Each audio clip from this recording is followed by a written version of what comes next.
पहेली घरेलू राजनीति में राहुल गांधी की छुट्टी भी बन जाती है। हर बार की तरह इस बार भी बीजेपी ने उनकी छुट्टी को लेकर एक नैरेटिव राजनीति में छोड़ा है, लेकिन छुट्टी से लौटकर राहुल गांधी ने कैसे कांग्रेस के इंजन की स्पीड बढ़ा दी, कचहरी में खोलते हैं इसकी फाइल।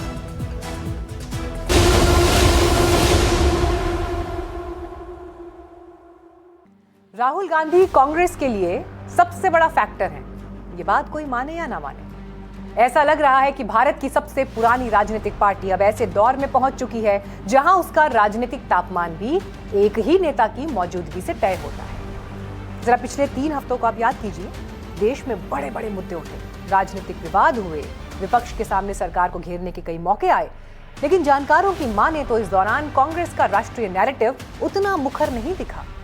अब करीब 20 दिन की छुट्टी के बाद राहुल गांधी यूरोप से लौटे, बैठकों का सिलसिला शुरू हो गया, संसद सत्र की रणनीति बनने लगी, नए अभियानों का ऐलान होने लगा, सरकार पर हमलों की रफ्तार अचानक तेज हो गई। ऐसा लग रहा है जैसे पार्टी अचानक फिर से फुल स्पीड में आ गई। तो क्या ये सिर्फ एक संयोग है या फिर ये उस सियासी सच्चाई की तरफ इशारा करता है कि आज कांग्रेस की राजनीति का इंजन राहुल गांधी के बिना पूरी रफ्तार नहीं पकड़ पाता? सवाल यही है, क्या राहुल गांधी के विदेश में रहने के दौरान कांग्रेस भी पॉज मोड में चली गई थी? बीजेपी तो लगातार इसी नैरेटिव से खेलती रही है। इस बार भी बीजेपी ने सोशल मीडिया पर राहुल गांधी के कथित तौर पर गायब होने को लेकर सवालों के साथ एक कैंपेन छेड़ दी। फिर कहां गए हैं राहुल? ये चिंता का विषय इसलिए है क्योंकि जब जब राहुल विदेश जाते हैं कोई नई टूल किट लेकर आते हैं। आखिर इस बार सीक्रेटली किससे मिलकर नई टूल किट तैयार कर रहे हैं राहुल? लेकिन क्या ये पूरी तस्वीर है? कांग्रेस का जवाब बिल्कुल अलग है। पार्टी कहती है कि राहुल गांधी का विदेश जाना निजी कार्यक्रम था। इसका मतलब ये नहीं कि संगठन ठहर गया था।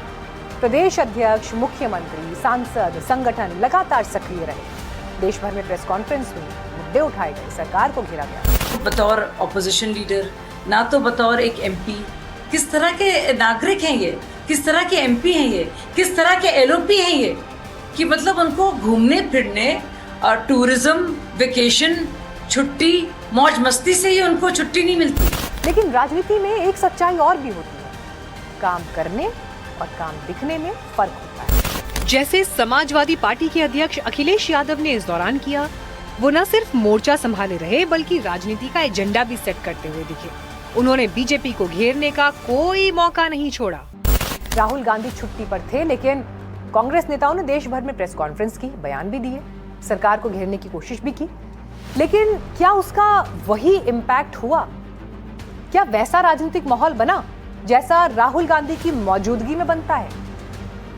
जैसे राहुल गांधी ने छुट्टी से लौटने के बाद महाराष्ट्र में टीईटी परीक्षा लीक पर एक सोशल मीडिया पोस्ट लिखी और उस पर सियासी खलबली मच गई। उनकी पोस्ट पर मुख्यमंत्री देवेंद्र फडणवीस को भी बयान देना पड़ा। तर मला याची कल्पना नाही की राहुल गांधींनी हे ट्विट परदेशातनं केलंय की देशातनं केलंय, कारण ते बहुतांश वेळी परदेशात असतात, त्यामुळे त्यांना सगळी माहितीच असते असं नाहीये।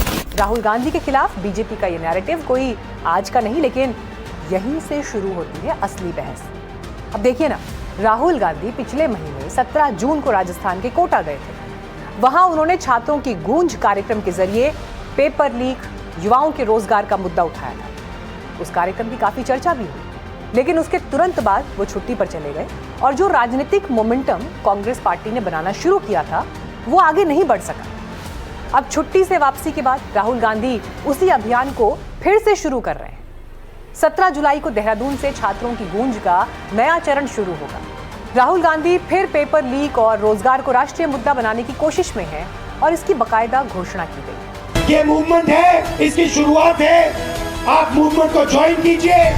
तो राहुल गांधी ने हुंकार भर दी। इससे यह भी पता चलता है कि राजनीतिक मुद्दों को लगातार आगे बढ़ाने के लिए नेतृत्व की मौजूदगी कितनी जरूरी होती है। लेकिन राहुल गांधी के सामने सिर्फ यही चुनौती नहीं है, उनके सामने इस समय 3 बड़े राजनीतिक चैलेंजेस हैं। पहली, चुनावी राज्य पंजाब, गोवा और यूपी का पेच।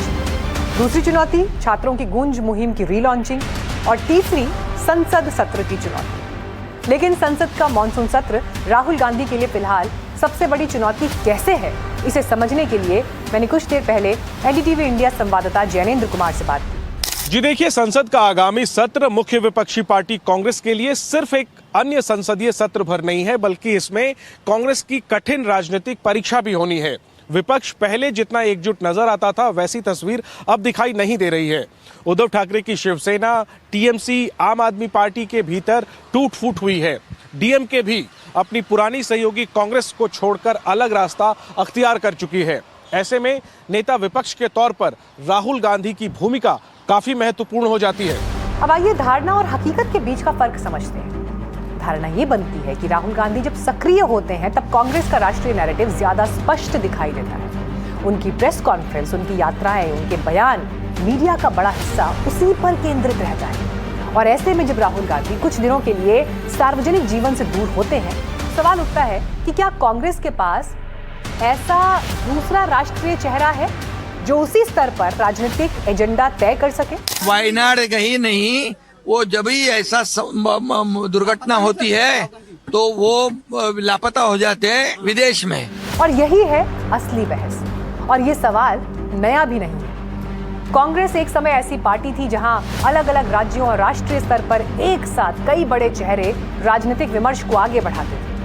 आज भी पार्टी में वरिष्ठ नेता हैं, मुख्यमंत्री हैं, प्रदेश अध्यक्ष हैं, लेकिन क्या उनमें से कोई ऐसा है जिसकी सक्रियता पूरे देश में कांग्रेस की राजनीतिक मौजूदगी का एहसास करा सके? हालांकि ये भी हो सकता है कि ये चीजों को देखने का नजरिया हो जिससे हर बात को राहुल गांधी तक सीमित कर दिया जाता है।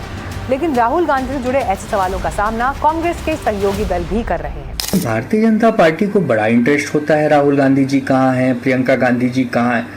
अरे आप बताइए ना कि हमारे राम भगवान के मंदिर में चोरी क्यों हो रही है? आप बताइए ना कि अभी तक धर्मेंद्र प्रधान जी ने इस्तीफा क्यों नहीं दिया? कांग्रेस वाले कहते हैं कि राज्यों में आंदोलन होते हैं, कार्यक्रम होते हैं, लेकिन सुर्खियां वहीं बनती हैं जहां राहुल गांधी मौजूद हो। ये तर्क भी अपनी जगह सही हो सकता है, लेकिन राजनीति में सिर्फ काम करना काफी नहीं होता, काम दिखना भी उतना जरूरी होता है।